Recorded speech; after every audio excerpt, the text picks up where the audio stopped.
Efforts are underway to save as much wildlife as possible after a massive fire at a chemical plant in North Etobicoke on Friday. So here's a look at the toxic runoff that seeped into Mimico Creek. It looks like a thick, foamy, oily, sludgy blanket just sitting on top of the water. We've been told that dozens of birds and ducks have already been pulled from the creek as rescue missions continue. This one was particularly bad, but still it came off relatively easily.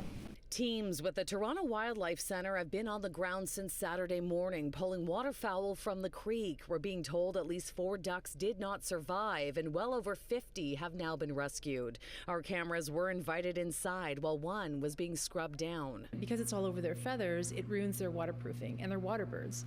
So that means that they can't stay nice and dry and warm in the water anymore. The water seeps through the feathers that are designed to protect them from that, and then they can become hypothermic. What other species are impacted by this? We've already had reports of thousands of dead fish. Any frogs that live in the water, I don't see how they would survive it because amphibians absorb everything through their skin.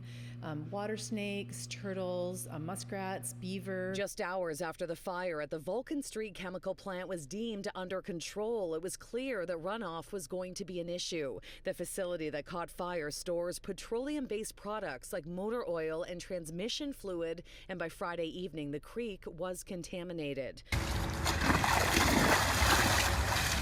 The Ministry of the Environment tells CityNews that cleanup locations have been set up downstream of the Humber and Mimico Creeks, and measures include placing booms, hay bales, installing underflow dams, and deploying vacuum trucks to collect the oil slurry. We don't know how it's going to play out, but we think that the numbers are going to be quite high at the end of this by the fact that we're getting 25 a day, and it's not even close to being over.